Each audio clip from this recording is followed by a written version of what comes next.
Ladies and gentlemen, welcome back to the number one sports podcast on the entire planet. I'm your host, Drake Tharp. Welcome back to another episode of Drake's Corner. First of all, I just dropped a March Madness predictions and analysis video yesterday, and it's actually doing pretty well. Welcome back to the show. Happy Wednesday, everybody. We have so much to cover. It's ridiculous. The main thing I would just want to jump into right away, Tom Brady. He is back. Maybe not better than ever. Maybe with a gray beard. Maybe out of shape. But he's back. The GOAT's back. Everyone was surprised by this move. I think everybody, kind of expected, hey, he's 44. He's hanging up the cleats. Brady, a competitor. There might be some lingering, thoughts in mind of returning. Some people may have thought he was going to do that. And if they did, they were right. But I just had questions in my mind spiraling all out of control after he made his announcement that he was coming back.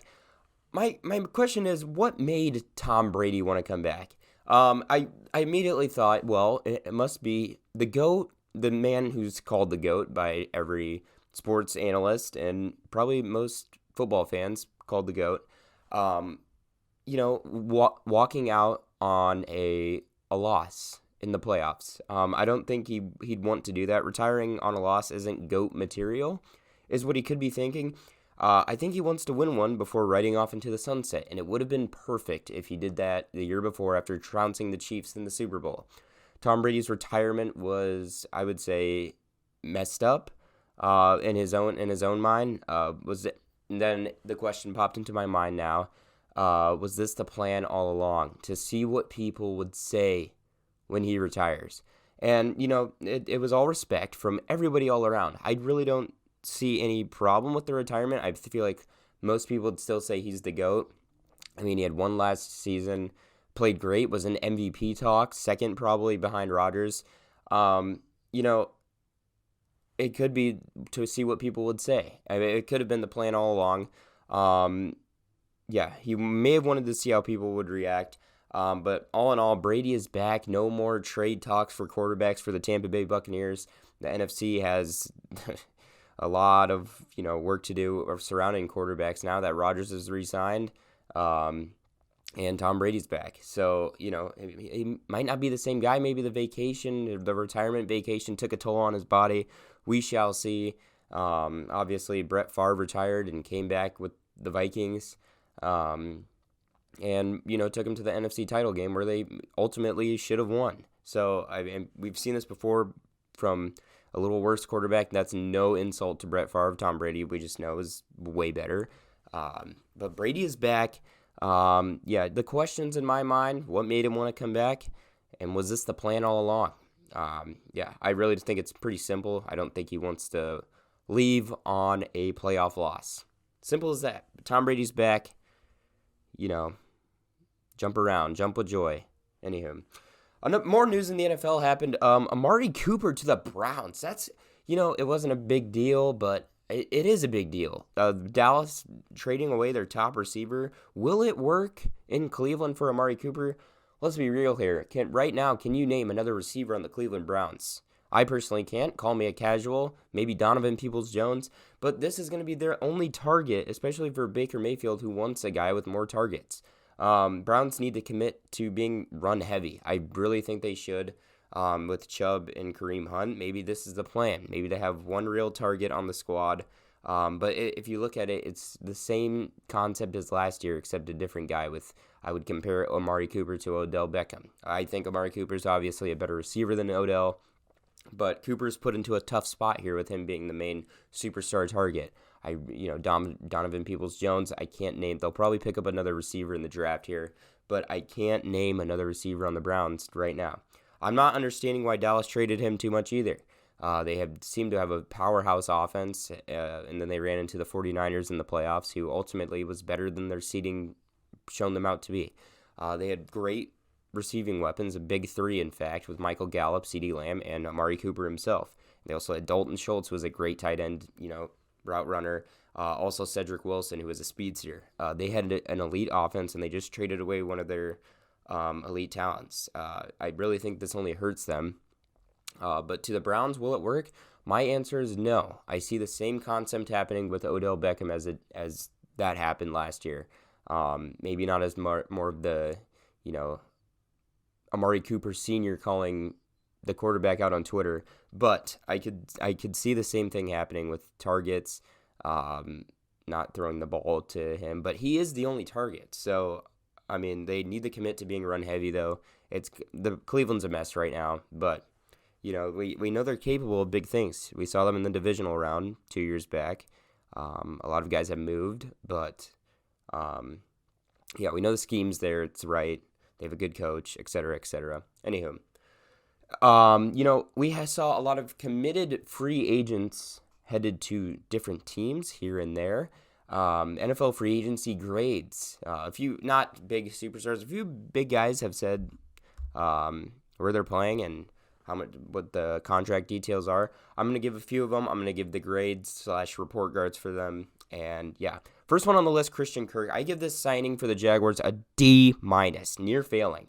Too much money for a player like him. He's making $1.5 million this upcoming season, more than Devontae Adams. $21.5 million overall.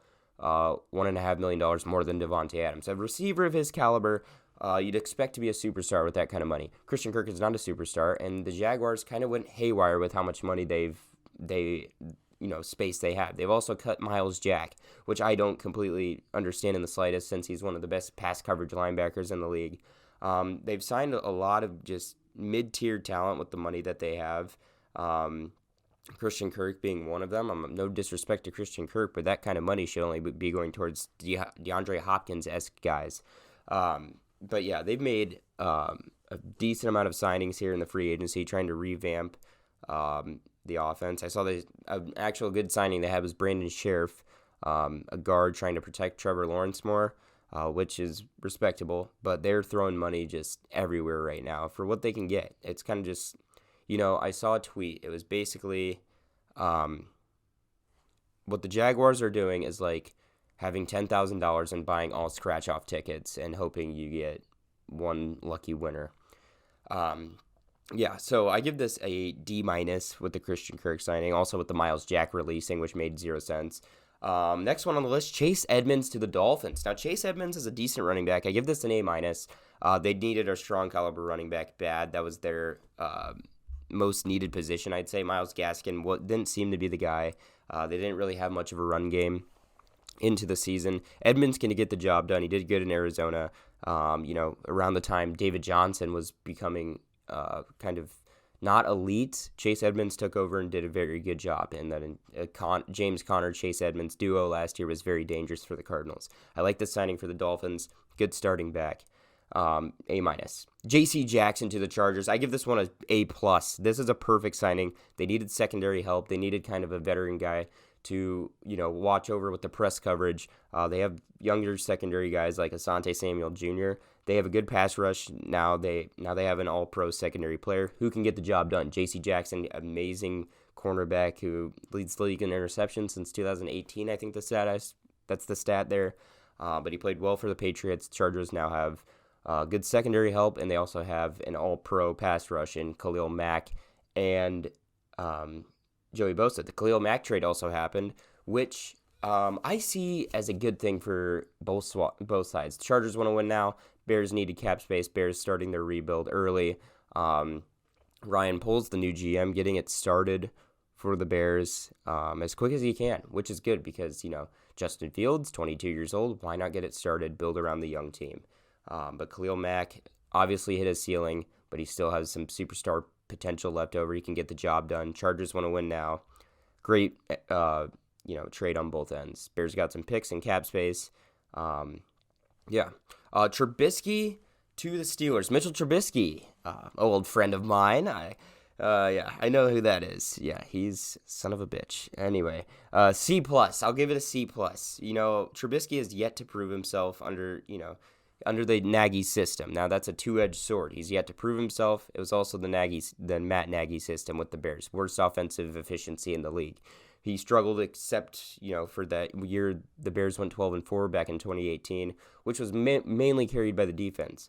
Could coaching possibly be the issue? that could be very well in picture because during the preseason with the Bills, he performed exceptionally well. It wasn't really any mistakes Trubisky made. It was the lack of big plays he made. Trubisky is a quarterback. I saw a stat. He hasn't thrown a pick six, and like every other quarterback in the league has. So Trubisky, very conservative thrower. I think if you get him in the right offensive scheme, like here with Mike Tomlin, young guy, he's got guys built around who are young. I think this could work out, but it also couldn't because it could be Trubisky, which was wrong with the Chicago Bears. So I give it a C+, right in the middle, average signing, yet to be determined yet. Anywho, let's jump to the hardcore of the NBA here. I'm going to talk about a team that, doesn't get a lot of press, doesn't, see the championships down a little bit. The Minnesota Timberwolves. Now, Karl Anthony Towns dropped 60 the other night against San Antonio Spurs. There's very few players who can drop 60 points and not be a superstar. There's been questions if Karl Anthony Towns is that guy, and there's been questions if they should build around Anthony Edwards rather than Karl Towns. I think the 60 points is a sure indication that they should build around both. I mean, why can't you? You're a surefire superstar if you drop 60 points. I'm sorry. Karl Towns is ridiculous, and he established himself at the perfect time, especially amidst Timberwolves kind of, intervention per se, because he's a superstar. We all know that. They just weren't winning. But now, here's what they are. They're 8-2 the last 10 games. They're the 7th seed in the West, which is good for the West. D'Angelo Russell is healthy. They have Anthony Edwards also to build around, and they have draft capital. I like what the Timberwolves are doing. This rebuild could work. We haven't seen success for the Timberwolves in a long time. I would just like to throw that out there. Watch out for the Minnesota Timberwolves. These little small country teams out here. I don't know. But they have a big three in sights, and they aren't stopping anytime soon. 8-2 in the last 10 games. Karl Towns, 60 points. Anthony Edwards is a young superstar. D'Angelo Russell is staying healthy, which is good. Watch out for the Timberwolves in the upcoming playoffs here. And the main event of the show, Deshaun Watson, criminal charges are cleared, which means he can play. I was very critical on Deshaun Watson. The whole scandal is up for debate, but, he's a damn good quarterback. He wants out of Houston, understandable. I got 3 teams here who I think he would help out tremendously. The thought of him going to a contender is weird because besides the 49ers, what team doesn't have a quarterback that's a contender? It's weird. But here's some teams that I think that he would definitely make a contender for sure. 2 of them, actually. One's just best case scenario. Anywho, number 1 trade destination. I think this is the best spot for him. The Carolina Panthers. Reminds me of the Broncos with a promising defense. They have think about this combo, Deshaun Watson and McCaffrey, if McCaffrey's not part of the trade. The only issue is the Panthers need more targets. They have a solid young team with a good offensive-minded head coach. Deshaun Watson would turn this team around in a heartbeat. They started off hot in the 2021 NFL season. Started off 3-0. They obviously weren't a bad team. I thought they were going to be like a wild card team, but they completely just went downhill. And it's due to quarterback help and protection, I think. I think Deshaun Watson can change this around. He basically made a Houston Texans team with absolutely nothing into a divisional round playoff team.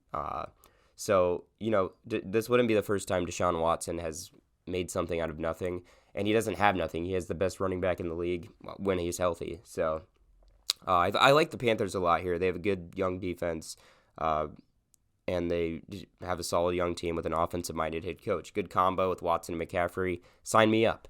Number 2 is the Eagles. They have a plethora of draft picks. So this is best case scenario. They could develop a good package for Deshaun Watson. Here's the thing. I don't see Deshaun Watson really turning this team around because Jalen Hurts, he's kind of the same player. I think they have a lot more issues other than quarterback, defense, receivers, etc. I don't think they have a promising way in front of them. I think they need to start their rebuild, but they do have Jalen Hurts. But Deshaun Watson would be best case scenario for them. Building around Deshaun Watson would make this rebuild a lot easier for the Eagles, and they have the picks to do it. They have 3 first-round draft picks in this upcoming draft. And the last team on the list, the Cleveland Browns. I was just talking about them. They have good players to be involved with a trade. I don't know, I'm not sure on their draft capital, but a Watson trade would calibrate Cleveland's offense into something rather than more of a gunslinging passing offense that, is vulnerable to turnovers like with Baker Mayfield. Baker Mayfield's not a bad quarterback. He's just not conservative. He throws a lot of picks. I feel like it'd be more stable and balanced, especially if they're going to be a West Coast run-heavy team. And he would immediately turn them around back into the AFC contendership. That's what I think. So I got those 3 teams, Panthers, Eagles, and Browns, as best trade destinations for Deshaun Watson. Anywho, that was the finale of the show. I hope you guys had a good week. I hope you guys are just loving life right now. March Madness around the corner starting Thursday, aka tomorrow. I'm going to put a ESPN tournament challenge in the bio below. Sign up, just for fun. So anywho, I will see you guys soon. I will not be saying I'll see you guys next Wednesday because I'm uploading like a maniac right now. I'm on fire. I'm the hottest thing alive. Okay, ego Drake, chill. Anywho, thank you guys for watching episode, is it 25 episodes? Wow, that's crazy. Anywho, I'll see you guys soon. Peace.